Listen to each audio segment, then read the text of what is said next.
ಎರಡು ಕೈಗಳು ಇಷ್ಟು ದೊಡ್ಡ ಆಳದ ಬಾವಿನ ತೋಡಿವೆ.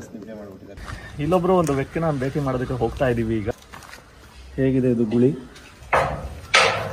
ನಾವು ಯಾರಿಗೋಸ್ಕರ ಕಾಯ್ತಾ ಇದ್ವಿ ಅವರು ಅಲ್ಲಿ ಒಂದೇ ಎನರ್ಜಿ ಲೋಡ್ ಬರ್ತಿದ್ದಾರೆ.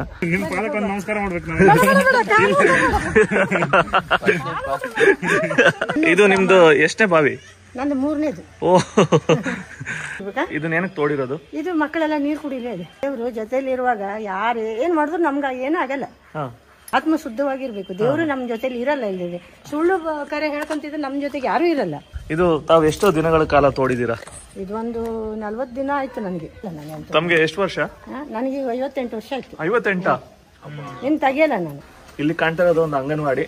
ಆ ಅಂಗನವಾಡಿಗೋಸ್ಕರ ನೀರ್ ಸಿಗ್ಲಿ ಅಂತ ಹೇಳ್ಬಿಟ್ಟು ಒಂದು ತೊಟ್ಟಿ ಕಟ್ಟಿಲ್ಲ ಅವರು, ಒಂದು ದೊಡ್ಡ ಬಾವಿನ ತೋಡ್ಬಿಟ್ಟಿದ್ದಾರೆ. ಯಾರೋ ಒಬ್ರು ಬಂದಂಗ ಅನಿಸ್ತಾ ಇಲ್ಲ, ಏನೋ ಒಂದು ಶಕ್ತಿ ಹೋಗ್ತಾ ಇದೆ ಅನಿಸುತ್ತೆ.